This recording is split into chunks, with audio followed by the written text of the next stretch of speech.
हमारा आज का टॉपिक है ट्रांसफार्मर। ठीक है, ट्रांसफार्मर एक ऐसा डिवाइस है जो वोल्टेज को चेंज करता है, यानी हाई वोल्टेज को लो वोल्टेज में कन्वर्ट करेगा, लो वोल्टेज को हाई वोल्टेज में कन्वर्ट करेगा। ठीक है, तो ये जो ट्रांसफार्मर है, तो इसका डेफिनेशन बना, it is a device which convert high voltage into low voltage and low voltage into high voltage. पर एक चीज और पढ़ी हमने कि एक law of conservation of energy आता है कि energy neither be created not be destroyed. तो जो हाई वोल्टेज को लो में कन्वर्ट कर रहा है, मानिए 400 वोल्ट है, उसको 200 वोल्ट कर रहा है, तो बाकी 200 वोल्ट कहां गई? पहला क्वेश्चन। या मान लीजिए वोल्टेज कम है, वोल्टेज 50 है और उसको 100 कर रहा है, डबल कर रहा है, तो कहां से कर रहा है? ठीक है, तो यहाँ पे भी law of conservation of energy जो इस्तेमाल होता है। तो यहाँ पे दो चीजें आती हैं, वोल्टेज और करंट, वोल्टेज और करंट। तो यहाँ पे क्या है कि ये ट्रांसफार्मर जो है ये क्या करता है कि जैसे मान लीजिए मैं V लिख रहा हूँ कैपिटल वोल्टेज के लिए और स्मॉल v लिख रहा हूँ स्मॉल वोल्टेज के लिए। ठीक है, तो जब ये हाई वोल्टेज को लो वोल्टेज में कन्वर्ट करता है, हाई वोल्टेज को लो वोल्टेज में, तो करंट को लो करंट को हाई करंट में कन्वर्ट कर देता है। यस सर, समझ आया जी? यस सर, वोल्टेज को कम करेगा पर करंट को बढ़ाएगा।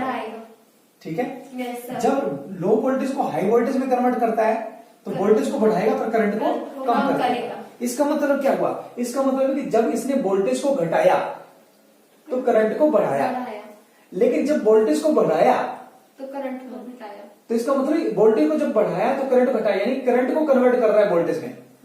आया समझ में? Yes, sir. करंट को कन्वर्ट किया वोल्टेज में और वोल्टेज को बढ़ा दिया और करंट कम कर दिया। यस सर, ठीक है, यस सर, समझ में आया? Yes, तो sir. इसका मतलब ये कौन सा डिवाइस है? Transformer. It is a device which convert high voltage at low current into low voltage and high current and vice वर्सा, और वैसे उल्टा। Device which convert low voltage at high current into high voltage at low current and vice वर्सा। ये definition है इसकी, समझ आ गई जी? Yes, sir. लिख दो यहाँ पे। Yes sir, it is a device, लिखिए, it is a device which converts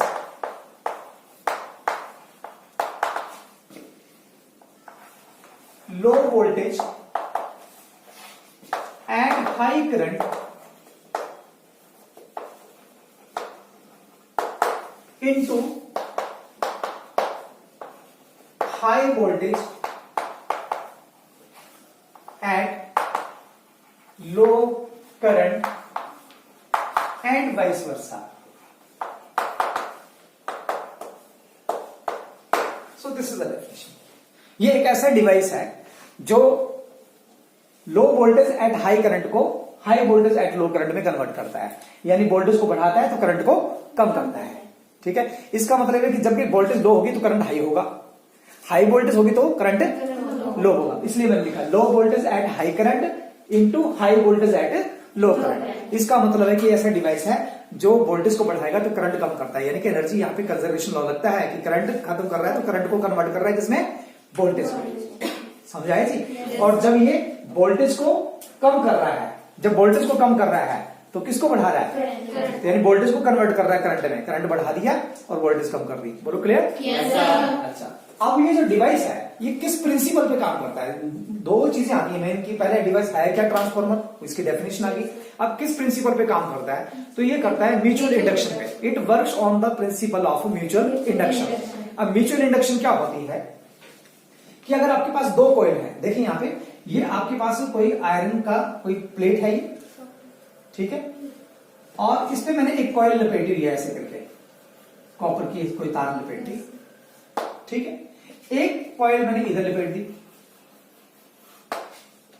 ठीक है, यस सर, तो ये जब दोनों सेम ही कोर में, आयरन कोर जो है ये सेम है जिसमें दोनों तारें लपेटी हुई है, एक ही और एक ये, यस सर, तो ये वाली कॉइल जो है, इस कॉइल को बोलते हैं प्राइमरी कॉइल और इस कॉइल को बोलते हैं सेकेंडरी कॉइल। तो जब यहां से करंट फ्लो करता है, करंट फ्लो करेगा तो करंट की वजह से आपको पता है कॉइल में जब करंट फ्लो होता है तो यहाँ पे क्या पैदा होता है? Magnetic field. वो मैग्नेटिक फील्ड जो है, वो मैग्नेटिक फील्ड जो है वो, क्योंकि सेम इसके साथ ये दूसरी कॉइल जुड़ी है तो ये मैग्नेटिक फील्ड इसके साथ भी लिंक हो जाती है सेकेंडरी कॉइल के साथ। और जब आपको पता है मैग्नेटिक फील्ड इसके साथ लिंक होगी तो यहाँ पे भी ईएमएफ पैदा होगा। आपको पता है जब भी करंट सप्लाई करते हैं कॉइल में तो करंट की जो यहाँ पे मैग्नेटिक फील्ड पैदा होती है, वो मैग्नेटिक फील्ड अपना करंट पैदा करती है। ठीक है, इंड्यूस्ड करंट यानी इंड्यूस्ड वोल्टेज पैदा होती है, इंड्यूस्ड ईएमएफ पैदा होता है यहाँ पे। अच्छा, वही मैग्नेटिक फील्ड यहाँ पे पैदा होती है तो यहाँ पे भी क्या पैदा होगा, यहाँ पे इंड्यूस्ड वोल्टेज पैदा हो जाएगी, करंट पैदा हो जाएगा। Yes, sir. समझ में आया? Yes, sir. तो it works on the principle of mutual induction. Mutual induction का मतलब है अगर किसी एक कॉइल से आप करंट पास करते हैं तो दूसरी कॉइल उसके साथ इंडक्टिवली कपल्ड है, उसके साथ इंडक्टिवली कपल्ड है, तो यहां से अगर आप करंट पास करते हैं तो जैसे यहां से करंट इंक्रीज करेगा तो यहाँ पे मैग्नेटिक फील्ड इंक्रीज करेगी, तो यहाँ जो मैग्नेटिक फील्ड इंक्रीज करेगी वो इसके साथ भी जुड़ जाएगी, तो यहाँ पे मैग्नेटिक फील्ड इंक्रीज करेगी, यानी मैग्नेटिक फील्ड चेंज हो रही है, और चेंज इन मैग्नेटिक फील्ड यहाँ पे क्या पैदा करेगी, इंड्यूस्ड ईएमएफ पैदा करेगी। इसका मतलब है कि जब एक कॉइल में आप करंट को चेंज करते हैं तो दूसरी में भी वो चेंज होती है। अगर एक करंट में करंट बढ़ता है तो वहां मैग्नेटिक फील्ड यहाँ बढ़ेगी, तो मैग्नेटिक फील्ड यहाँ पे बढ़ेगी, यहाँ पे मैग्नेटिक फील्ड कम होती है तो मैग्नेटिक फील्ड यहाँ पे भी कम होगी। और जब भी किसी कॉइल में मैग्नेटिक फील्ड बढ़ती है या घटती है तो वहां पे इंड्यूस्ड ईएमएफ, एक अलग करंट पैदा होता है जिसको बोलते हैं इंड्यूस्ड करंट पैदा होता है, और ईएमएफ बोलने का बोलेंगे इंड्यूस्ड ईएमएफ प्रोड्यूस होता है। आया समझ में? Yes, sir. तो इसको होते हैं म्यूचुअल इंडक्शन। क्या बोलते हैं? Mutual induction. अब ट्रांसफार्मर हमारे पास दो तरह के होते हैं, एक आता है स्टेप अप ट्रांसफार्मर और एक आता है स्टेप डाउन ट्रांसफार्मर। तो उसको थोड़ा सा और ज्यादा एक्सप्लेन करने के लिए यहां पे देखें, इसका सिंपल एक सिंबल जो है इस तरह से है, ये दो लाइन ऐसे खींच दी और एक स्टेप अप आएगा। तो अगर मैं इधर ऐसे कॉइल लगा दूं, देखो ये मैंने ये कॉइल लगा दी और एक कॉइल मैंने इधर लगा दी, ठीक है? Yes, sir. तो इस कॉइल को बोलेंगे प्राइमरी कॉइल और इसको बोलेंगे सेकेंडरी Secondary कॉइल। coil. ये कौन सा आया? ये आया स्टेप अप ट्रांसफार्मर। ये कौन सा है? स्टेप अप ट्रांसफार्मर, ठीक है, जिसमें प्राइमरी कॉइल में टर्न कम होंगे और सेकेंडरी कॉइल में टर्न ज्यादा होंगे, उसको बोलेंगे स्टेप अप, कम से ज्यादा की तरफ, स्टेप अप ट्रांसफार्मर। ये क्या करता है? ये वोल्टेज को बढ़ाता है। क्या करता है? Voltage. ये वोल्टेज को बढ़ाएगा पर करंट को कम कर कम देगा। करेगा। तो स्टेप अप ट्रांसफार्मर जो है लो वोल्टेज को हाई वोल्टेज में कन्वर्ट करता है। तो दिस इज द सिंबल, ठीक है। लेकिन जो स्टेप डाउन ट्रांसफार्मर है उसके लिए यहाँ पे नीचे बना रहा हूं इस तरह से, स्टेप डाउन ट्रांसफार्मर में ये प्राइमरी कॉइल है और इधर आ गई ये सेकेंडरी कॉइल। तो इसमें क्या होता है कि number of turn in the primary coil ज्यादा होंगे और सेकेंडरी में कम होंगे, ज्यादा से कम यानी कि डाउन, ऊपर से नीचे डाउन हो रहा है, तो इसको बोलते हैं स्टेप डाउन ट्रांसफार्मर।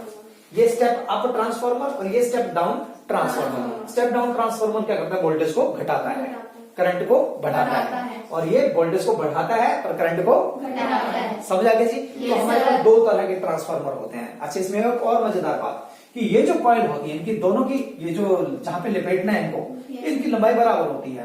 तो मैं चाहता हूं कि यहाँ पे सर्कल कम बने तो दूर दूर थोड़ी आएंगे, तो साथ साथ में लपेटना पड़ेगा। तो मुझे यहाँ पे टर्न कम चाहिए तो यहाँ पे मैं थिक वायर का इस्तेमाल करूंगा। किसका? Thick wire. क्यों? थिक मोटी तार होगी तो उसके लपेटे क्या आएंगे? कम आएंगे। और यहाँ पे पतली वायर लगाऊंगा, थिन वायर लगाऊंगा तो उसकी क्या है? इसके टर्न ज्यादा आएंगे। तो मैंने एक ही चीज पे, एक ही जैसी चीज है, एक पे मोटी तार लपेटी तो उसके टर्न आएंगे 10 और दूसरी तरफ बाल की तरफ पतली तार लपेटी तो उसके टर्न कितने आ जाएंगे? बहुत ज्यादा, 20 कहां 100 1000 आ जाएंगे। तो इसका मतलब जब आपने स्टेप अप ट्रांसफार्मर लगाना हो या स्टेप डाउन ट्रांसफार्मर लगाना हो तो अगर स्टेप अप में आप क्या करते हैं? प्राइमरी कॉइल जो है उसमें थिक वायर का इस्तेमाल करते हैं और सेकेंडरी कॉइल में थिन वायर का इस्तेमाल करते हैं। उसी तरह से स्टेप डाउन ट्रांसफार्मर में प्राइमरी में आप थिन वायर का इस्तेमाल करते हैं ताकि ज्यादा टर्न आ जाए, नंबर ऑफ टर्न ज्यादा हो, और स्टेप सेकेंडरी कॉइल में यहाँ पे नंबर ऑफ टर्न कम चाहिए तो यहाँ पे आप थिक वायर का इस्तेमाल करते हो। बोलो क्लियर? Yes, sir. अच्छा, अब हम सुविधा के लिए क्या करते हैं कि ये जो मैंने आपको बताया स्टेप अप और स्टेप डाउन ट्रांसफार्मर, अब इसको यहां पे लेके जाते हैं। पहले ट्रांसफार्मर की बात करते हैं कि ट्रांसफार्मर होता क्या है। उसके लिए हमारे पास एक आयरन कोर होता है। कैसा होता है? एक आयरन कोर होता है जिसके ऊपर हमने इन तारों को लपेटा हुआ होता है, ठीक है, जिसमें प्राइमरी और सेकेंडरी कॉइल को लपेटा होता है। ये आयरन कोर जो है ये इस तरह से भी हो सकता था, ये जैसे मान लीजिए एक पूरा इस तरह से एक डिब्बा जैसा, देखें ध्यान से, ये इस तरह का टुकड़ा भी हो सकता है मान लीजिए, जिसके ऊपर हम इसको लपेट देते हैं, ठीक है। कोई एक डिब्बा लीजिए, उसके ऊपर हम इसको लपेट देते तो वैसा भी हो सकता था, ठीक है। लेकिन होता क्या है कि जब यहां से आप करंट फ्लो करेगा तो अगर इस तरह का डिब्बा ही होता है, यानी ये, ठीक है, पूरे मोटा पीस होता, गुड का जैसे लकड़ी का है, पूरा पीस होता तो गुड कंडक्टर होगा इलेक्ट्रिसिटी का, तो उसमें से करंट फ्लो ज्यादा करेगा, और करंट फ्लो ज्यादा करेगा तो आपको पता है कि हीट पैदा होती है I स्क्वायर RT, ठीक है। तो जब भी किसी सर्किट में करंट ज्यादा होगा तो वहां पे हीट ज्यादा प्रोड्यूस होती है, ठीक है। तो जैसे ये सर्कल था, ये इस तरह से बना हुआ था, क्लोज्ड सर्किट में बना हुआ है, तो अगर ये पूरा एक ही पीस हो, इतना सा मोटा एक ही पीस हो, तो यहां से जब करंट फ्लो करेगा तो उस करंट के उसके लिए रेजिस्टेंस क्या होगा? कम होगा। क्यों? क्योंकि इतना मोटा पीस है, इलेक्ट्रॉन बड़े आराम से घूमेंगे। Yes, yes. जब रेजिस्टेंस कम होगा तो करंट ज्यादा होगा, करंट ज्यादा होगा तो हीट एनर्जी ज्यादा पैदा होगी, यानी हमारी बहुत सारी एनर्जी वेस्ट हो जाएगी हीट में। इसके लिए हम क्या करते हैं, ये जो आयरन कोर जो है वो हम एक बड़ा पीस ना लेके हम छोटे छोटे पीस लेके उनको जोड़ के बड़ा बनाते हैं। छोटे छोटे पीस लेके बड़ा एक पीस बनाते हैं। आया समझ में? Yes, जैसे मान लीजिए sir. पहले एक कॉपी ली पतली सी, एक पीस, फिर दूसरा, फिर तीसरा, फिर चौथा, पांचवा, वैसे हमने 5 कॉपी लगा ली। तो वैसे हमने आयरन के 5 ऐसी प्लेट इकट्ठी जोड़ दी, ठीक है। और उनके बीच में हमने किया होता वार्निश। ये क्या होता है? वार्निश जानते हो? जानते हो कि नहीं? वार्निश जो है कि हम अपने घरों में जब रंग पेंट वगैरह करते हैं तो वार्निश करते हैं ताकि चमक आ जाए दरवाजे के ऊपर। एक लिक्विड मिलता है बाजार में, वार्निश बोलते हैं, जिसको हम दरवाजे या खिड़कियों में करते हैं, ठीक है। उसमें चमक आ जाती है, लेयर जैसी आती है। तो हम क्या करते हैं, यहाँ पे इतना बड़ा एक पीस लेने की बजाय, इतना बड़ा एक पीस लेने की बजाय हम क्या करेंगे, हम छोटे छोटे पीस लेंगे। हम एक छोटा सा पीस लेंगे, उसके बाद एक और पीस ले लेंगे, उसके साथ ऊपर वो रख देंगे, एक और रख देंगे, एक और रख देंगे, एक और रख देंगे, तो उतना ही मोटा तो बच जाएगा वो। और सारे पीस हम क्या करेंगे, वार्निश कर देंगे सब में, ताकि एक से दूसरा ना जुड़े, दोनों के बीच में वार्निश की लेयर हो। अब होगा क्या, अब देखिए कि अगर एक कॉपी होती है, जैसे ये उंगलियां देख रही है मेरी, ठीक है, तो ये प्लेट के बहुत सारी प्लेट्स हैं, ऐसे आपको फ्रंट पोर्शन नजर आ रहा है, ये इतनी मोटी लेनी। अगर इतना मोटा एक ही पीस होता तो इलेक्ट्रॉन को चलने में प्रॉब्लम नहीं आनी थी, तो बहुत ज्यादा करंट फ्लो करेगा, तो करंट ज्यादा होगा तो हीट ज्यादा पैदा होगी, ठीक है।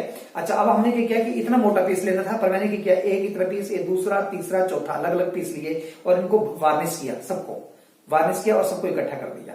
उतना मोटा हो गया पीस। अब यहां से करंट फ्लो करेगा तो इस प्लेट में लग फ्लो करेगा, इसमें लग, इसमें लग, इसमें लग, ठीक है जी। अच्छा, अब उस इलेक्ट्रॉन को घूमने के लिए इसका जगह क्या रहेगी, कम। पहले कितनी थी, पहले अगर एक ही सिंगल पीस होता तो क्या होना था, खुला मैदान था उसके लिए। लेकिन अब क्या हो जाएगा, छोटे छोटे पीस हैं, तो छोटे छोटे पीस हैं तो वहां पे रेजिस्टेंस कैसा होगा, ज्यादा होगा। आया समझ में? तो रेजिस्टेंस ज्यादा होगा, रुकावट ज्यादा होगी तो करंट कम होगा, और करंट कम होगा तो हीट कम पैदा होगी, यानी हमारी एनर्जी वेस्ट कम होगी। तो हम चाहते हैं कि ट्रांसफार्मर में हमारी एनर्जी कम वेस्ट हो, उसके लिए आयरन कोर जो है वो सिंगल ना लेके हम क्या करते हैं, बहुत सारी स्ट्रिप्स लेते हैं। कैसे लेते हैं? स्ट्रिप्स लेते हैं, आयरन की स्ट्रिप्स लेते हैं और उनको लेमिनेट करके, वार्निश लगा के लेमिनेट करके उनको कोर बनाया जाता है। बोलो क्लियर? Yes, sir. अच्छा, अब हमने क्या किया, इसके इधर मैंने जोड़ दिया प्राइमरी कॉइल और इधर जोड़ दी मैंने सेकेंडरी कॉइल। अब मुझे बताइए कि आपको क्या लगता है ये कौन सा ट्रांसफार्मर होगा, स्टेप अप या स्टेप डाउन? Step down. बिल्कुल, क्योंकि ये primary coil number of turn ज्यादा है, यहाँ पे प्राइमरी कॉइल में, सेकेंडरी कॉइल में नंबर ऑफ टर्न कम है, तो ज्यादा से कम यानी स्टेप डाउन ट्रांसफार्मर, ठीक है जी। तो आप इस तरह से स्टेप अप या स्टेप डाउन ट्रांसफार्मर कोई भी बना सकते हो। अच्छा, अब होता क्या है कि प्राइमरी कॉइल में आप यहां से एसी इनपुट देते हो, एसी वोल्टेज आपने अप्लाई की। एसी वोल्टेज क्या है, बार बार चेंज होती रहती है, बार बार चेंज होती रहती है। तो एसी वोल्टेज देखें ऐसे, इस तरह से, ऐसे मैक्सिमम होगी, फिर जीरो होगी, फिर डायरेक्शन चेंज करेगी, फिर मैक्सिमम होगी, फिर जीरो होगी। तो आप यहां देख रहे हैं कि जब एसी इनपुट करते हैं, इनपुट वोल्टेज यहां से जाती है, एसी इनपुट वोल्टेज, तो आप देखेंगे जैसे जैसे वोल्टेज बढ़ेगी वैसे वैसे करंट बढ़ेगा, जैसे जैसे वोल्टेज बढ़ेगी वैसे वैसे करंट बढ़ेगा, ठीक है। तो यहां जब करंट बढ़ेगा तो मैग्नेटिक फील्ड बढ़ेगी, वो जो मैग्नेटिक फील्ड धीरे धीरे ग्रो करेगी वो इंडक्टिवली इसके साथ भी कपल्ड है, तो मैग्नेटिक फील्ड यहाँ पे भी, अब यहाँ पे मैग्नेटिक फील्ड धीरे धीरे बढ़ने लगी तो किसके साथ जुड़ जाएगी, सेकेंडरी कॉइल के साथ। तो अब यहाँ पे मैग्नेटिक फील्ड चेंज हो रही है, बढ़ रही है, यानी कि चेंज हो रही है। तो मैग्नेटिक फील्ड यहाँ पे चेंज हो रही है, तो इसके साथ जुड़ी है, तो यहाँ पे क्या हो रही है, वो चेंज हो रही है। मैग्नेटिक फील्ड बढ़ती चलेगी, यहाँ पे बढ़ती चलेगी। तो जब मैग्नेटिक फील्ड ज्यादा यहाँ पे दोनों में, प्राइमरी और सेकेंडरी कॉइल में जो मैग्नेटिक फील्ड चेंज हो रही है उसको हम बोलेंगे मैग्नेटिक फ्लक्स। क्या बोलेंगे? Magnetic flux. यहाँ पे जो करंट अल्टरनेटिव करंट गया उसकी वजह से यहाँ पे जो मैग्नेटिक फील्ड पैदा हुई उसका मैग्नेटिक फ्लक्स, वो जो फ्लक्स है वो यहाँ पे भी चेंज होगा और यहाँ पे भी चेंज होगा, ठीक है। और जब यहाँ से करंट कम होगा तो यहाँ भी मैग्नेटिक फ्लक्स कम होगा और यहाँ पे मैग्नेटिक फ्लक्स कम होगा। तो मान लेते हैं कि यहाँ पे जो मैग्नेटिक फ्लक्स लिंक हुआ वो उतने ही यहाँ पे लिंक हुआ, मान लेते हैं, और वो है मान लीजिए phi. Phi is the magnetic flux linked with the primary coil as well as with the secondary coil, ठीक है। तो हमें पता है कि जब मैग्नेटिक फ्लक्स किसी कॉइल के साथ लिंक हो जाता है तो वहां पे क्या पैदा होता है, इंड्यूस्ड ईएमएफ पैदा होता है। तो प्राइमरी कॉइल में जो इंड्यूस्ड ईएमएफ पैदा होगा उसको मैंने बोल दिया ईपी, ई वोल्टेज के लिए, EMF in the primary coil. Secondary coil में जो पैदा होगा उसको बोल दिया ईएस। अब कितना हुआ ये लिखा मैंने, EP is equal to, EP is equal to कितना आएगा, Number of turns. हाँ, Magnetic flux. Number of turn कितने हैं, तो प्राइमरी कॉइल में जितने टर्न है वो लिखने पड़ेंगे। यहाँ पे कितने हैं वो टर्म लिखने पड़ेंगे। तो प्राइमरी कॉइल में जो नंबर ऑफ टर्न है मान लीजिए एनपी है, और सेकेंडरी कॉइल में नंबर ऑफ टर्न कितने हैं एनएस है। तो ईपी कितना पैदा होगा, तो आप लिखेंगे minus NP D five upon D. ये हमने फेराडे लॉ पढ़ा है, फेराडे लॉ पढ़ा है, ठीक है। उसमें बोला था EMF produced in the coil is equal to the rate of change of the magnetic flux linked with the coil. Similarly, the EMF produced in the secondary coil is given by the formula minus ns और ये d phi upon dt, where np are the number of turn in the primary coil and ns is the number of turn in the secondary coil. And what is this negative sign? Negative sign नहीं, induced EMF को show करता है negative sign, Induced EMF को negative sign show कर रहा है, क्योंकि आपको पता है कि जो इंड्यूस्ड ईएमएफ प्रोड्यूस होता है वो क्या करता है, इनपुट करंट को क्या करता था, रोकता था, अपोजिट डायरेक्शन में पैदा होता है। क्या होता है, अपोजिट डायरेक्शन में पैदा होता है। जब भी आप करंट सप्लाई कर रहे हो सर्किट में, तो जो करंट फ्लो कर रहा है मान लीजिए यहाँ से इस कॉइल में, उसकी वजह से यहाँ पे जो मैग्नेटिक फील्ड पैदा हुई, उस मैग्नेटिक फील्ड की वजह से यहाँ पे भी करंट पैदा हुआ। वो जो करंट पैदा हुआ वो अपोजिट डायरेक्शन में, यानी वो इस करंट को रोकने की कोशिश करता है। आया समझ में? ठीक है, इसलिए मैंने यहाँ पे क्या लगाया, नेगेटिव साइन लगाया। आया समझ में? Induced EMF in the primary coil, induced EMF in the secondary coil, but in opposite direction. आया समझ में? अगर ये प्लस है तो नेगेटिव में पैदा हुआ, ये बताने का मतलब है। समझा लीजिए। अब ये इक्वेशन नंबर 1 बोला और इसको इक्वेशन नंबर 2 बोला। अब सेकेंडरी को मैंने प्राइमरी से डिवाइड कर दिया। क्या किया मैंने, इक्वेशन 2 को इक्वेशन 1 से डिवाइड किया। तो मेरे पास यहाँ पे क्या आया, देखिए ध्यान से, सेकेंडरी यहाँ पे आया E S divided by E P which is equal to, आपके पास आया एन एस और D five upon D T, और इधर आया minus N P D five upon D T. ठीक है, क्या कटेगा, कट गया। तो आपके पास है E S upon E P is equal to N S upon NP. NP. ये जो एन एस अपॉन एनपी है इसको बोलते हैं ट्रांसफॉर्मेशन रेशो, ट्रांसफॉर्मेशन रेशो। ठीक है, इसको बोलते हैं ट्रांसफॉर्मेशन रेशो।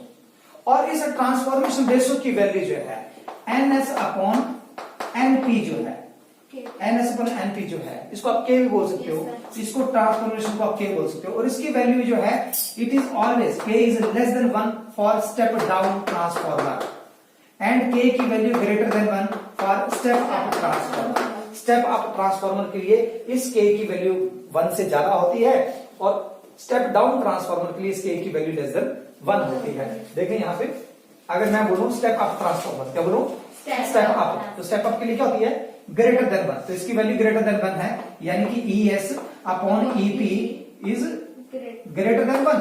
तो ये ई पी इधर चला गया, ई S is greater than E P. तो स्टेप अप ट्रांसफॉर्मर में क्या होता है, स्टेप अप ट्रांसफॉर्मर में क्या होता है, स्टेप अप बोला ना, उसमें क्या होता है कि प्राइमरी वोल्टेज कम होती है और सेकेंडरी वोल्टेज क्या होती है, शुरू में वोल्टेज कम है, फिर क्या होगी, ज्यादा होगी। स्टेप अप ट्रांसफॉर्मर में, स्टेप डाउन में ये माइनस होगा, लेस देन होगा, तो यहाँ पे आएगा E S less than E P, यानी सेकेंडरी वोल्टेज कम होगी और प्राइमरी क्या होगी, ज्यादा होगी। आया समझ में, क्लियर हो गया। यहाँ पे उसके बाद आता है कि जब भी आपके पास कोई ट्रांसफॉर्मर बनता है या कोई मशीन बनती है, तो हम उसकी लेते हैं इनपुट पावर और आउटपुट पावर। तो इनपुट पावर का फार्मूला है वोल्टेज इंटू करंट। तो यहाँ पे इनपुट वोल्टेज कितनी होगी, पावर कितनी होगी, इनपुट पावर ईपी, और जो अंदर करंट जा रहा है वो, यहाँ पे जो करंट होगा और जो वोल्टेज होगा उसका मल्टीप्लाई करोगे, आउटपुट पावर आ जाएगा। मान लीजिए यहाँ पे जो करंट है स्टार्टिंग, उसको मैंने बोल दिया आईपी, और यहाँ पे जो करंट है वो क्या है, आई एस। तो आप लिखेंगे इनपुट पावर, क्या लिखेंगे, input power should be equal to कितनी होनी चाहिए, आउटपुट पावर के बराबर, आउटपुट पावर। तो इनपुट पावर कितनी होगी, यहां से बोलिए वोल्टेज इंटू करंट आईपी, और यहाँ पे वोल्टेज इंटू करंट, ये है। तो हमें पता है कि जितनी पावर हम इनपुट देंगे उतना हमें आउटपुट मिलना चाहिए। तो input power equal to output power, voltage को इकट्ठा कर दीजिए, तो आप लिखेंगे E P upon E S is equal to I S upon I P. अब यहां से ध्यान से देखें, यहाँ ईपी ऊपर है तो आईपी कहाँ है, नीचे, और ईएस नीचे है तो आईएस कहाँ है, ऊपर, यानी इनवर्सली है। कैसे है, तो हम इसको ऐसे लिख सकते हैं कि voltage is inversely proportional to the current, यानी वोल्टेज बढ़ेगी तो करंट घटेगा, वोल्टेज घटेगी तो करंट बढ़ेगा। यही तो ट्रांसफार्मर का काम है। कि जब वोल्टेज को बढ़ाता है तो करंट को कम कर देता है, और जब वोल्टेज को कम करता है तो करंट को बढ़ा देता है। बोलो आगे समझ में? Yes sir. क्लियर होगी बात? Yes sir. अब उसके बाद यहाँ पे आता है इसकी एफिशिएंसी। क्या आती है? एफिशिएंसी को लिखेंगे आप आउटपुट पावर बटा इनपुट पावर, तो उसको बोलेंगे एफिशिएंसी। तो आप यहां से लिखोगे एफिशिएंसी के लिए आप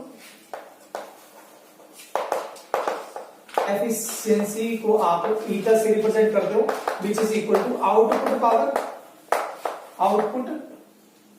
power divided by input power. ये आपके पास यहां से, और इसमें आउटपुट पावर भर दीजिए। आउटपुट में सेकेंडरी आएगा ये ESIS और नीचे आएगा EP IP।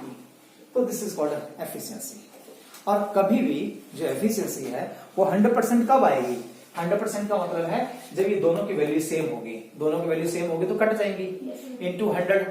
तो नीचे 500 है, ऊपर भी 500 है, 500 से 500 कट के 100% मार्क्स आए। 500 500 गुणा 100, ठीक है। तो अगर दोनों सेम होते हैं, यानी इनपुट पावर और आउटपुट पावर अगर सेम होती है तो आपकी एफिशिएंसी 100% है, ठीक है। तो आपकी एफिशिएंसी 100% तभी आएगी। लेकिन होता क्या है कि ये जो सर्किट जो डायग्राम बना हुआ है इसमें बहुत सारी एनर्जी आपकी लॉस होती है, तो कभी भी ट्रांसफार्मर आपको 100% इनपुट 100% एफिशिएंसी नहीं दे पाता, क्योंकि कुछ एनर्जी उसकी वेस्ट होती है, ठीक है। जितनी मैग्नेटिक फील्ड यहाँ पे पैदा हुई वो सारी की सारी मैग्नेटिक फील्ड इसके साथ लिंक नहीं होती, कुछ सराउंडिंग में भी चली जाती है, खत्म हो जाती है, ठीक है। तो इसकी एफिशिएंसी आपको 100% नहीं मिलती।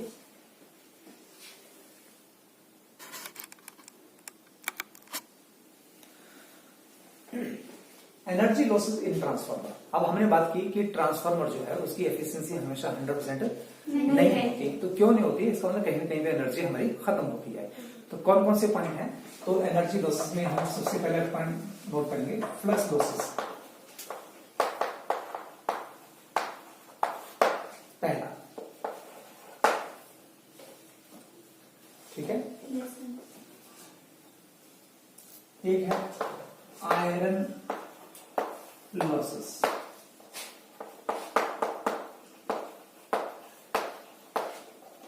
चौथा हिस्टेरेसिस लॉसेस,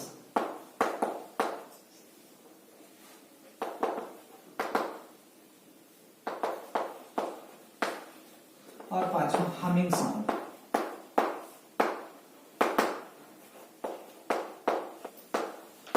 अब यहां देखिए, सबसे पहले फ्लक्स लॉसेस क्या हुआ? हमने बोला कि हमारे ट्रांसफार्मर में एक यहां पे प्राइमरी कॉइल है और यहां पे सेकेंडरी कॉइल है।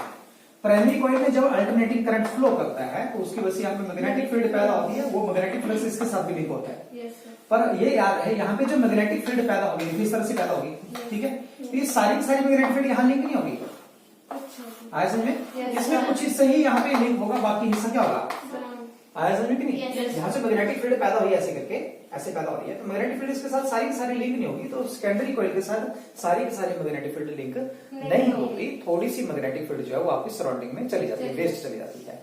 इसका मतलब है जितना फ्लक्स यहाँ लिंक है उतना फ्लक्स यहाँ लिंक नहीं है, तो उसका मतलब उतनी जितनी वोल्टेज यहाँ पैदा होगी उतनी वोल्टेज यहाँ पैदा नहीं होगी। बोलो क्लियर? समझ में आया? तो जितनी इनपुट है उतनी आउटपुट आपको नहीं मिलेगी, क्योंकि पावर का फार्मूला क्या है? Voltage into current. तो जितनी वोल्टेज यहाँ पैदा होगी उतनी वोल्टेज यहाँ पे पैदा नहीं, इंड्यूस ईएमएफ यहाँ पे कम पैदा होगा, तो यहाँ पे पावर कम रहेगी, तो इनपुट और आउटपुट पावर कम होगी। इसका मतलब पहली लॉसेस तो ये है, फ्लक्स लॉसेस बोलते हैं। The flux linked with the primary coil is never get linked with the 100% with the secondary coil, ठीक है। So there is a loss of energy due to the flux, ठीक है जी। Flux की linkage ना होने की वजह से एनर्जी में लॉस होता है, that is called flux losses. दूसरा है आयरन लॉसेस। आयरन लॉसेस क्या है कि जब ये करंट फ्लो करता है तो आपकी जो आयरन कोर है, ये जो आयरन कोर है, मैंने बोला ये अगर एक पूरा एक इकट्ठा पीस होता तो इसमें क्या होता था? करंट फ्लो करना था। जब सर्कल में करंट फ्लो होना था, देखो सर्कल का चौर से गुटका जैसा बना हुआ लोहे का, तो उसमें करंट यहां से, क्योंकि तार इसके ऊपर बैठी हुई है, तो जब करंट जाएगा तो इस लोहे के टुकड़े में भी जाएगा। तो जब इसमें करंट फ्लो करेगा तो सर्कुलर करंट फ्लो करेगा। सर्कुलर करंट को बोलते हैं एडी करंट। और जब एडी करंट फ्लो करता है, करंट गोल गोल घूम रहा होता है, चल रहा होता है किसी सर्किट में, तो वहां से हीट पैदा होती है, क्योंकि करंट ज्यादा फ्लो करता है। करंट के लिए खुला मैदान मिला, खुला रास्ता मिला, हीट ज्यादा प्रोड्यूस होगी, तो एडी करंट प्रोड्यूस हो जाएगा यहाँ पे। उसकी वजह से आप क्या बोलेंगे? बहुत सारा आपकी एनर्जी वेस्ट हो जाएगी। तो उस एडी करंट को रिड्यूस करने के लिए हम यहाँ पे लैमिनेटेड कोर का इस्तेमाल करते हैं, यानी हम छोटी छोटी स्ट्रिप्स लेते हैं पतली पतली और जिनके ऊपर वार्निश करते हैं और फिर उनको इकट्ठा करके एक बड़ा पीस बनाते हैं, ताकि वो जो छोटी छोटी स्ट्रिप्स हैं उनमें इलेक्ट्रॉन के लिए रेजिस्टेंस ज्यादा हो। ठीक है जी। मोटी तार होगी रेजिस्टेंस कम होगा, पतली तार होगी तो रेजिस्टेंस ज्यादा होगा। तो अगर मोटा ट्रांसफार्मर इकट्ठा एक पीस है तो उसमें रेजिस्टेंस कम होगा तो करंट ज्यादा चलेगा, और करंट ज्यादा होगा तो हीट एनर्जी ज्यादा प्रोड्यूस होगी, एनर्जी ज्यादा वेस्ट हो जाएगी आपकी हीट के रूप में। लेकिन जब आपने छोटी छोटी स्ट्रिप्स ली और उनको वार्निश लगा के उनको इकट्ठा करके उतना बड़ा बना दिया, तो हर स्ट्रिप में करंट को चलने के लिए रुकावट ज्यादा पैदा होगी, रेजिस्टेंस ज्यादा होगा, उसकी वजह से हीट एनर्जी आपकी कम वेस्ट होगी, energy wastage in the form of heat वो जो है कम होगी। तो ये आपका दूसरा आ गया आयरन लॉसेस। तीसरा आपने बोला कॉपर लॉसेस। कॉपर लॉसेस का मतलब है ये जो प्राइमरी कॉइल है और ये सेकेंडरी कॉइल है, ये सब कॉपर की वायर की वाइंडिंग होती है। क्या होती है? कॉपर की वायर की होती है। अब जब यहां से करंट फ्लो करेगा तो हर वायर का, चाहे वो कॉपर क्यों ना हो, उसका भी अपना कुछ ना कुछ रेजिस्टेंस होता है। ये जरूर है कि copper is a very good conductor of electricity, ठीक है। तो रेजिस्टेंस पर इसका भी होता है। तो ये जो कॉपर की वायर है प्राइमरी और सेकेंडरी की, इनका अपना कुछ रेजिस्टेंस होता है, उस रेजिस्टेंस की वजह से भी यहाँ पे एनर्जी हमारी क्या होती है, थोड़ी सी वेस्ट होती है। तो ये तीसरा आ गया कॉपर लॉसेस। चौथा है आपका हिस्टेरिसिस लॉसेस। हिस्टेरिसिस लॉसेस क्या होता है कि आपने देखा ये अल्टरनेटिंग करंट फ्लो हो रहा है, तो अल्टरनेटिंग करंट जो फ्लो होता है वो इस तरह से देखिए, पहले करंट धीरे धीरे मैक्सिमम होगा, मैक्सिमम के बाद फिर डिक्रीज होने शुरू हो जाएगा, उसके बाद जीरो हो जाएगा। क्लियर? लेकिन उसके बाद फिर से इंक्रीज होगा, बट इन अपोजिट डायरेक्शन। किस डायरेक्शन में? तो देखिए पहले जब ये करंट फ्लो कर रहा था, मान लीजिए इस तरफ से फ्लो कर रहा है, ठीक है, पहले इस तरफ से फ्लो कर रहा है, तो मैग्नेटिक फील्ड की डायरेक्शन अलग होगी, यहाँ फ्लक्स अलग पैदा होगा। लेकिन उसके बाद धीरे धीरे मैक्सिमम वैल्यू आएगी, फिर कम होगी, जब जीरो होगी उसके बाद उसकी डायरेक्शन उल्टी, अब करंट यहां से फ्लो करेगा। तो बार बार ये क्या हो रहा है, बार बार ये हिस्सा जो है ये मैग्नेटाइज हो रहा है, फिर डीमैग्नेटाइज हो रहा है। बार बार क्या हो रहा है, पहले करंट बढ़ता चला गया, मैग्नेटाइज मैक्सिमम हो गया, फिर डीमैग्नेटाइज हो गया। आया समझ में? Yes sir. अच्छा मान लीजिए करंट बढ़ रहा है और घट रहा है, तो करंट बढ़ रहा है घट रहा है, उसकी वजह से मैग्नेटिक फील्ड बढ़ रही है घट रही है मान लीजिए, तो ये मैग्नेटाइज भी हो रहा है, लेकिन जब डायरेक्शन चेंज होगी तो ये क्या होने लगा, डीमैग्नेटाइज होने लगा। तो जितना ये पहले मैग्नेटाइज हुआ उतना डीमैग्नेटाइज हुआ। तो जब भी आपका अल्टरनेटिंग करंट किसी कॉइल से जाता है तो वो कॉइल में बार बार वो कॉइल को क्या करता है, मैग्नेटाइज करता है, उसको फिर क्या करता है, डीमैग्नेटाइज करता है। इससे आपकी बहुत सारी एनर्जी क्या होती है, वेस्ट चली जाती है। और वो एनर्जी वेस्ट किसके रूप में आती है, तो हमारा एक टॉपिक था हिस्टेरिसिस लूप। हिस्टेरिसिस लूप का आपका टॉपिक था, इस तरह से एक लूप बनती है, ठीक है, पूरे इसमें चार्ज मैग्नेटाइज और डीमैग्नेटाइज के लिए। उस हिस्टेरिसिस लूप का जो एरिया होता है वो एरिया हम कैलकुलेट करते हैं, वो बताता है लॉस ऑफ एनर्जी। किसको बताता है वो, लॉस ऑफ एनर्जी। यानी ये जितना मोटा होगा, ये लूप जितनी मोटी होगी, जैसे मान लीजिए ये लूप यहाँ पे है और ये लूप इस तरह से बनती है, मान लीजिए ऐसे ऐसे ऐसे, तो इस लूप में और इस लूप में क्या फर्क है, इसका एरिया कम है और इसका एरिया ज्यादा है। किसी भी लूप का एरिया ज्यादा कम मतलब उसमें एनर्जी ज्यादा लॉस हो रही है। तो आप नोट करें कि जब हम यहाँ की बात करते हैं ट्रांसफार्मर की, तो वहां पे जो अल्टरनेटिंग करंट की वजह से ये जो मैग्नेटाइज और डीमैग्नेटाइज हो रहा है, उसकी हिस्टेरिसिस लूप जो इस तरह से बनती है उसका एरिया ज्यादा आता है, यानी वहां पे लॉस ऑफ एनर्जी ज्यादा होता है। ठीक है। तीसरा, चौथा, पांचवा पॉइंट आपका हमिंग लॉसेस। जो भी ट्रांसफार्मर होता है उस ट्रांसफार्मर में से जैसे ही अल्टरनेटिंग करंट आप अंदर भेजते हो, ठीक है, तो प्राइमरी कॉइल से करंट फ्लो करेगा, फिर वो लिंक होगा सेकेंडरी कॉइल की वजह में, तो आप नोट करेंगे कि वो सारा ट्रांसफार्मर जो है वो वाइब्रेट करने शुरू कर देता है। क्या करता है, वाइब्रेट करना शुरू करता है। उसकी वाइब्रेशन की वजह से वहां पे एक साउंड पैदा होती है, that is called humming sound. ठीक है, तो बहुत सारी एनर्जी जो हमारी वो हमिंग साउंड में भी क्या हो जाती है, वेस्ट हो जाती है। इसका मतलब है ये 5 तरह की हमारी कमियां हैं जिनकी वजह से हमारी एनर्जी वेस्ट होती है। तो जितना आप इनपुट देते हो उतना आउटपुट हमें नहीं मिलता। तो जब जितना इनपुट दिया उतना आउटपुट नहीं मिला तो आपकी एफिशिएंसी 100% नहीं हो सकती। So these are the energy losses in the transformer. हमारा नेक्स्ट टॉपिक है transformer for long distance transmission of electric energy. Electric energy को दूर तक सप्लाई करने के लिए हमें ट्रांसफार्मर की जरूरत पड़ती है। 2 तरह के ट्रांसफार्मर है, स्टेप अप और स्टेप डाउन। ठीक है, तो जहां पे आपका पावर स्टेशन है, ध्यान दें यहाँ पे, ये आपका पावर स्टेशन है जहां पे एनर्जी पैदा होती है।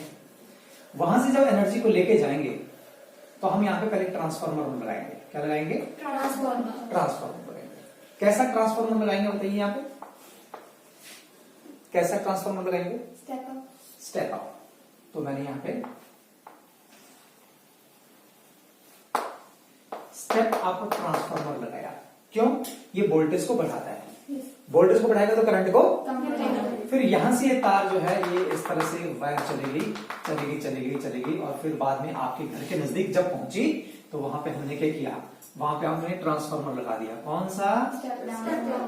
ये स्टेप डाउन ट्रांसफार्मर लगाया यहाँ पे, स्टेप डाउन ट्रांसफार्मर। और यहां से लाइट जो है वो आपके घर को चलेगी। बोलो आया समझ में?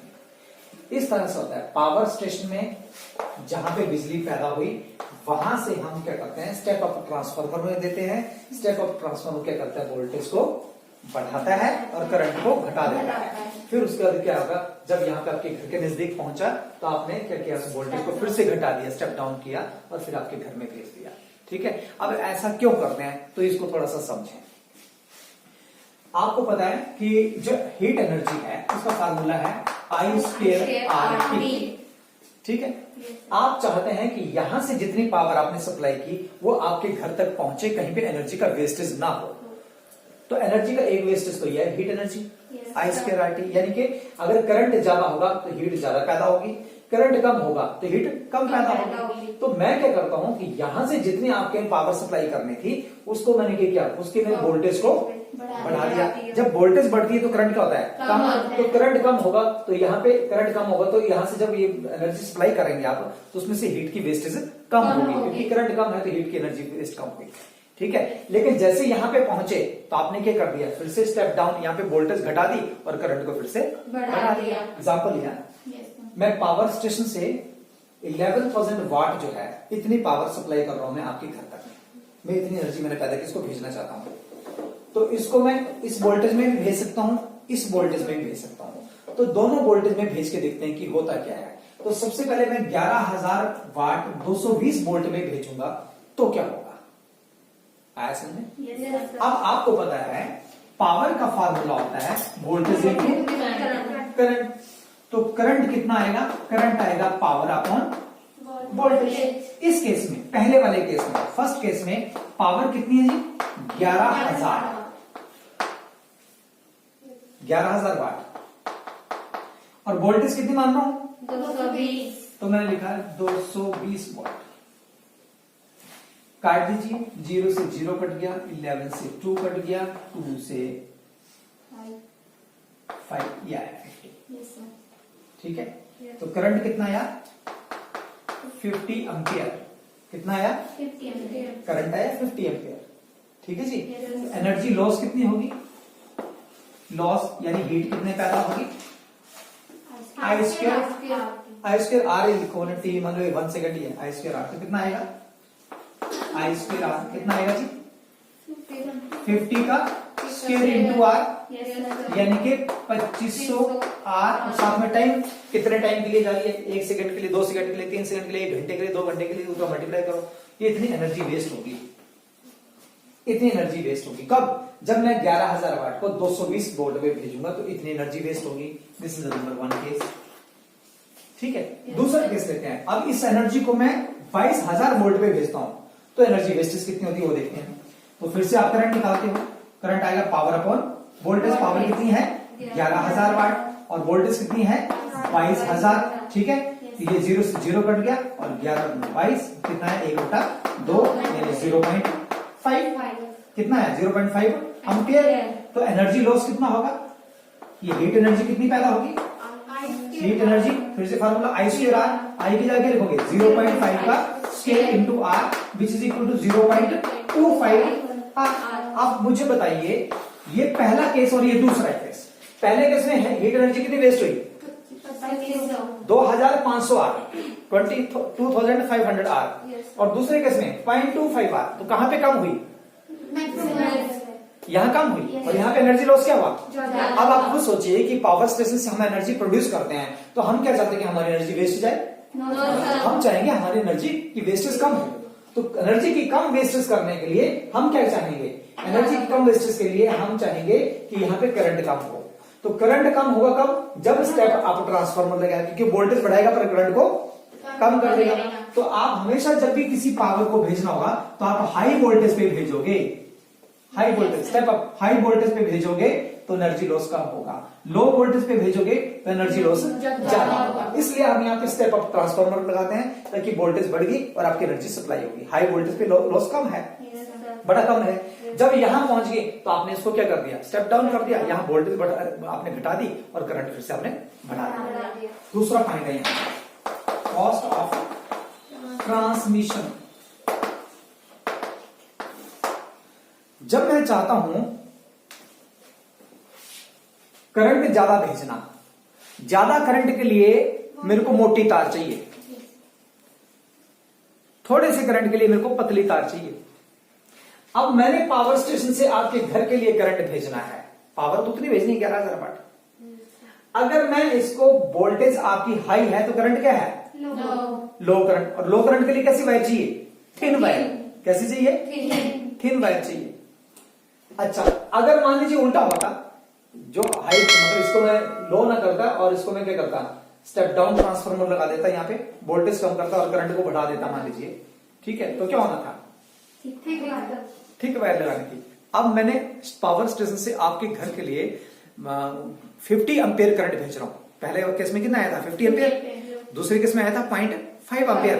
तो 50 एम्पियर का करंट अगर तार में जाएगा तो तार कैसी चाहिए मेरे को, मोटी चाहिए। तो मोटी तार चाहिए, काफी मोटी मोटी तार। तो इतनी मोटी मोटी तारों को लगाना एक तो मुश्किल काम था, दूसरा वो खर्चे का काम था क्योंकि मोटी तारें बनाना चाहिए, उतनी भारी आएंगी, उतनी महंगी आएंगी। और उनको जब लगाना है तो उनके लिए पोल कैसे चाहिए, मजबूत पोल चाहिए जिनपे मोटी तारें टिक सके। आया समझ के नहीं, तो ये खर्चे का काम था। तो हमें अपने पावर स्टेशन से आपके घर तक जो बिजली पहुंचाने का काम था वो ज्यादा खर्चे का बढ़ जाता। पर दूसरी तरफ हमने क्या किया, उसी पावर को किस करंट में भेजने हैं, 0.5 एम्पियर में। 0.5 एम्पियर के लिए हमें क्या की जरूरत पड़ी, कहां 50 एम्पियर, कहां पर 0.5 आधा एम्पियर। तो 0.5 एम्पियर के लिए पतली तारों की जरूरत पड़ी, ठीक है। तो हमने पतली तारें लगाई। अब पतली तारें लगाए तो उनके लिए क्या है, उनको एक जगह से दूसरी जगह ले जाना आसान है, और खंबे लगा के जो पोल लगाते हैं उनमें उनको टिकाना आसान काम है, वो हमें कोई प्रॉब्लम की बात नहीं है। तो यहाँ पे आपको इकोनॉमिकली पड़ता है कब, जब आप वायर कैसे लगाते हो, थिन लगाते हो। अगर थिक वायर का इस्तेमाल करते हो तो आपको थोड़ा सा महंगा काम हो जाता है। तो हम चाहते हैं कि हमने जो पावर जनरेट की वो आपके घर तक पहुंच जाए, लेकिन उसके लिए खर्चा कैसा हो, कम हो। तो इसके लिए भी हमने क्या किया यहाँ पे, इसके लिए भी हमने ये स्टेप अप ट्रांसफार्मर का इस्तेमाल किया ताकि करंट कम होगा तो पतली तार का इस्तेमाल होगा। आया समझ में? yes, अच्छा, दूसरा एक और यहाँ पे पॉइंट है, वो ये है कि जो एसी करंट जो है, ठीक है, एसी करंट हमेशा जो है वो किसी वायर के सरफेस पे चलता है। कहाँ चलता है, सरफेस। अगर मैं ऐसे देखो, ये एक मैं वायर बनाता हूँ, ये क्या है, एक ये वायर है, ठीक है। इस वायर में एसी करंट जो है ना वो हमेशा ऊपर चलता है, यहाँ पे अंदर नहीं चलता। किसी भी तरीके से अगर मैं मान लीजिए अंदर वाले हिस्से को टच करूं तो मुझे करंट नहीं लगेगा। करंट कहां चलता है, ऊपर चलता है, अंदर नहीं चलता। इसको बोलते हैं स्किन इफेक्ट। क्या बोलते हैं इसको, स्किन इफेक्ट बोलते हैं।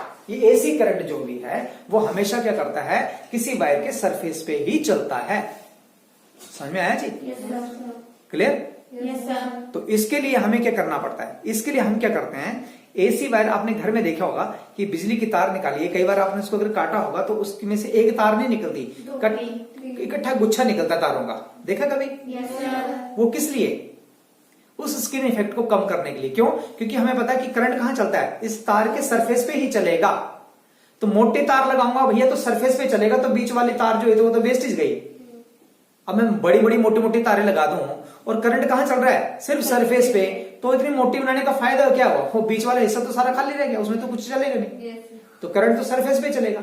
तो फिर मैंने क्या किया, मैंने पतली पतली तारें ली बहुत सारी, ये सारा गुच्छे लिए और सबको इकट्ठा कर दिया, सबको मरोड़ दिया ऐसे से। आया समझ में? अब इस तार के भी सरफेस पे चलेगा करंट, इसके भी सरफेस पे, इस पे सरफेस पे, इस पे सरफेस पे। आप देखें पोल से जो खंबे से जो तार जा रही है वो ऐसे से मुड़ी होती है, देखिए आपने, उसमें छोटी छोटी तारें जितनी उन सबको मिक्स कर दिया हमने, ऐसे से गोल कर दिया। क्यों? क्योंकि एसी सरफेस पे चलता है और स्किन इफेक्ट को खत्म करने के लिए हमने क्या कर दिया, वहां पे एक मोटी तार की बजाय पतली पतली बारीक तारें लगाई हुई है ताकि वो हमारा स्किन इफेक्ट को थोड़ा कम कर दे और हमारा करंट जो बीच में से होता हो जाए।